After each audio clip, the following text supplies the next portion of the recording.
महाशिवरात्रीचे व्रत अतिशय प्रभावी मानले जाते। म्हणूनच अनेक कुटुंबामध्ये लोक महाशिवरात्रीचा उपवास जवळपास सर्वजण करतात आणि महादेवांच्या भक्तांसाठी तर महाशिवरात्रीचा उपवास अत्यंत महत्त्वपूर्ण असतो। आणि महाशिवरात्रीचा उपवास करण्याची प्रत्येक ठिकाणची पद्धत वेगळी असली तरी सर्वसाधारणपणे इतर उपवासाप्रमाणेच या दिवशीही उपवासाचे पदार्थ खाल्ले जातात। पण त्यामधले असे काय काय उपवास असतात की त्यामध्ये एखादा पदार्थ खाल्ला जात नाही, तो वर्ज्य केला जातो।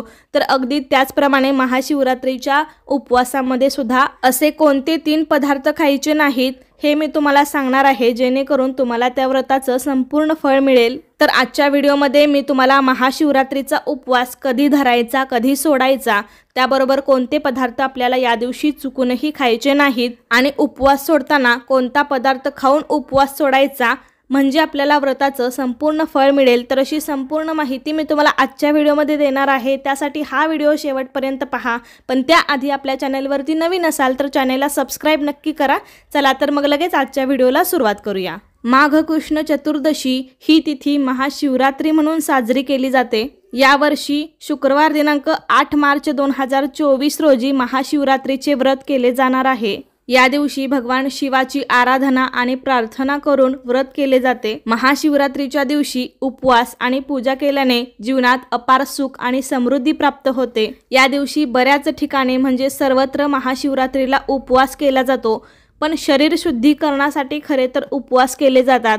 तर महाशिवरात्रीचा उपवास हा एकादशीप्रमाणे पूर्ण 24 तासासाठी केला जातो।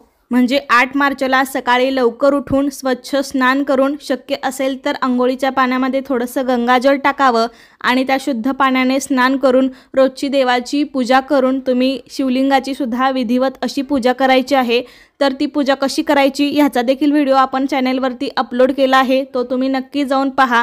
तर अगदी त्याच पद्धतीने पूजा करायची आणि व्रताला सुरुवात करायची। हा उपवास दिवसभर करायचा, रात्रभरही करायचा आणि 9 मार्चला सकाळी आपल्याला हा उपवास सोडायचा आहे। म्हणजे तुम्ही 8 तारखेला सकाळी उपवास केला तर तो रात्री सोडायचा नाही, रात्री सुद्धा तुम्ही उपवासाचे पदार्थ खायचे आहेत।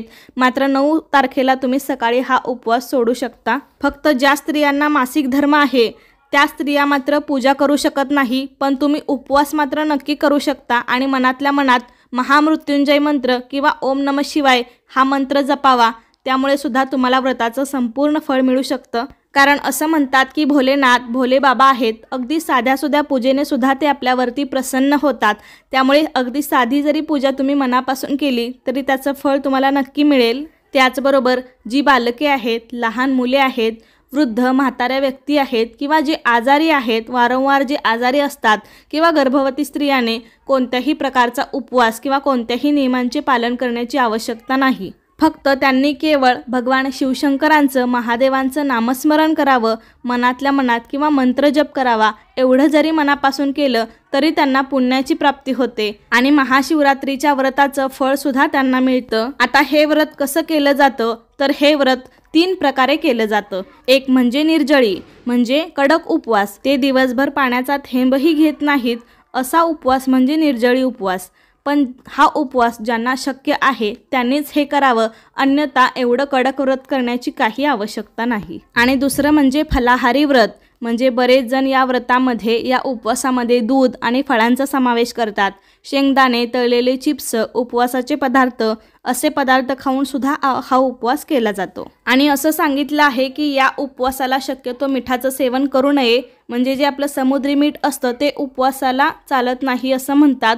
पण अनेकांना हे जमत नाही म्हणजे बिना मिठाचे पदार्थ खायला, तर त्यांनी शक्यतो सैंधव मिठाचा वापर करावा। ते थोडंसं गुलाबीसर रंगाचं असतं, ते मीठ तुम्ही उपवासाला खाल्लं तरीही चालू शकतं। उपवास करताना आपण मात्र शरीर शुद्धीसाठी उपवास करतो, पण आपलं मन ही त्या दिवशी तेवढंच स्वच्छ असणं, चांगले विचार आपल्यामध्ये असणं गरजेचं आहे। म्हणजे या दिवशी आपलं आचरणही चांगलं असावं, कोणाशीही वादविवाद, शिव्याशाप अशा गोष्टी करू नये, कोणाशीही भांडण करू नये। या दिवशी सर्वांशी प्रेमाने वागावे, गोड बोलावे. उलट या दिवशी शक्यतो जास्तीत जास्त वेळ शिवाच्या ध्यानधारणेमध्ये घालावा, मंत्रजप करण्यात घालवावा. असं केल्याने महादेव तुमच्यावरती लवकर प्रसन्न होतील. उपवासाच्या दिवशी आपल्याला नेहमीपेक्षा थोडं आणि सात्विकच खायचं आहे, कारण काही उपवास असे आहेत की जे दुसऱ्या दिवशीच सोडले जातात. जसे की हरतालिका असेल, एकादशी असेल, महाशिवरात्र असेल, हे उपवास आपण दुसऱ्या दिवशी सोडतो. त्यामुळे या दिवशी थोडं कमी प्रमाणात आणि पचायला हलके असे पदार्थ खावे, कारण उपवास करणे म्हणजे पोटाला आराम देणे अशा पद्धतीनं असतं. त्यामुळे शक्यतो आपण कमीत कमी आणि हलके पदार्थ खाण्यावरती भर द्यावा.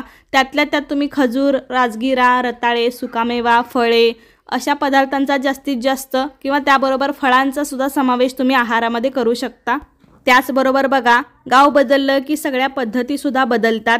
हेच पदार्थ खाल्ले पाहिजेत, हे नाही खाल्लं पाहिजे, किंवा हे व्रत करत असताना हा पदार्थ चालत नाही, असं आपण प्रत्येक गावामध्ये वेगवेगळ्या पद्धतीने ऐकतो. आणि बऱ्याच जणांना हे माहितीसुद्धा असेल की महाशिवरात्रीच्या उपवासाला वरई म्हणजेच बऱ्याच ठिकाणी याला भगर असं सुद्धा म्हणतात, तर ही आमच्या भागामध्ये तरी खाल्ली जात नाही. म्हणून मी तुम्हाला सांगते. म्हणजे आमच्या भागामध्ये शक्यतो महादेवाचा उपवास असतो. श्रावण महिन्यामधला सोमवार असेल किंवा महाशिवरात्री असेल, तर या महादेवाच्या उपवासाला आमच्या इकडे भगर खाल्ली जात नाही. म्हणजे वरईचे पदार्थ, वरई खाल्ली जात नाही. जर तुमच्याकडे चालत असेल तर तुम्ही नक्की खाऊ शकता, पण ज्या व्यक्ती पहिल्यांदाच हे व्रत करणार असेल तर त्यांनी शक्यतो भगर किंवा भगरीचे पदार्थ सोडून इतर सर्व उपवासाचे पदार्थ खाऊ शकता. तसेच या दिवशी आपल्याला चुकून सुद्धा मांसाहार करायचा नाही. कांदा लसूण सुद्धा आपल्याला पूर्णपणे वर्ज्य करायचं आहे. या दिवशी चुकून सुद्धा मटण, मासे, अंडी किंवा कोणतंही व्यसन करू नका. बघा, आपण श्रावण महिन्यामध्ये सुद्धा संपूर्ण महिनाभर मांसाहार वर्ज्य करत असतो, तर अगदी त्याचप्रमाणे महाशिवरात्रीला सुद्धा आपल्याला या पदार्थांचं सेवन चुकून सुद्धा करायचं नाही. कारण आपण म्हणतो की शंकर भोळे आहेत, पण तेवढे ते क्रोधित सुद्धा आहेत, म्हणजे त्यांना लगेचच राग येतो. त्यामुळे अशा या पवित्र दिवशी जर तुम्ही अशा काही पदार्थांचं सेवन केलं तर आपल्याला या व्रताचं फळ मिळणार नाही. या दिवशी शक्यतो जास्तीत जास्त आपण भगवान शंकराचे ध्यान करायचे आहे. सोप्यात सोप्पा ओम नमः शिवाय या मंत्राचा जप करावा. कारण असे म्हणले आहे की महाशिवरात्रीच्या उपवासात रात्री जागर करावा, याने व्रताचे अधिक पुण्य आपल्याला मिळेल. शिवपुराणात महाशिवरात्रीच्या रात्री जागराचे महत्त्व सांगितले आहे. त्यामुळे जमेल तेवढी जास्तीत जास्त तुम्ही महादेवांची सेवा करा. तर मी तुम्हाला सांगितलं की उपवास कसा करायचा, दिवसभर करायचा, रात्रीही करायचा आणि दुसऱ्या दिवशी सकाळी सोडायचा. महिलांनी केस वगैरे धुवू शकता, काहीही अडचण नाही, कारण त्या दिवशी शुक्रवार आहे. उपवासाला तुम्ही वरई म्हणजे भगर सोडून इतर उपवासाचे पदार्थ खाऊ शकता आणि हा उपवास दुसऱ्या दिवशी सकाळी सोडायचा. आता बऱ्याच ठिकाणी उपवास हा दही भात खाऊन सोडला जातो. म्हणजे थोडक्यात सांगायचं झालं तर उपवास सोडताना सुद्धा आपल्याला सात्विकच अन्न ग्रहण करायचं आहे, म्हणजे आपल्याला दिवसभर केलेल्या उपवासाचं संपूर्ण फळ मिळेल. म्हणजे उपवास सोडताना तुम्ही कोणत्याही प्रकारचा मांसाहार किंवा मसालेदार पदार्थांचं सेवन करणं जरूर टाळा. शक्य झालं तर एखादा गोडाचा पदार्थ खाऊन किंवा दही भात खाऊन किंवा मग तुम्ही जे जेवण बनवलं असेल साधं सात्विक, वरण भात, भाजी पोळी, चपाती, तर असा जेवण करून सुद्धा तुम्ही उपवास सोडू शकता. अनेक ठिकाणी बघा, जेवताना कांदा खातात, तर शक्यतो उपवास सोडताना तुम्ही कच्चा कांदा खाऊ नका. साधं आणि सात्विक अन्न ग्रहण करूनच तुम्ही उपवास सोडा, जेणेकरून तुम्हाला केलेल्या व्रताचं, उपवासाचं संपूर्ण फळ मिळेल. कारण हे व्रत अतिशय प्रभावी मानले जाते. असे म्हणतात की कुमारिकांना चांगला नवरा मिळावा म्हणून उपवास करावा, तर विवाहितांनी सुखी संसारासाठी हा उपवास करावा. तर अशा प्रकारे आजच्या व्हिडिओमध्ये मी तुम्हाला शिवरात्रीच्या व्रताचं महत्त्व सांगितलं आहे. त्याबरोबर उपवास कसा करावा, कसा सोडावा, काय खाऊन सोडावा, तर तुम्हाला व्रताचं फळ मिळेल, अशी संपूर्ण माहिती मी सांगण्याचा प्रयत्न केला. कसा वाटला तुम्हाला माझा आजचा व्हिडिओ मला नक्की सांगा. आवडला असेल तर एक लाईक करा, जास्तीत जास्त लोकांपर्यंत शेअर करा आणि चॅनलवरती नवीन असाल तर सबस्क्राईब करायला विसरू नका. धन्यवाद.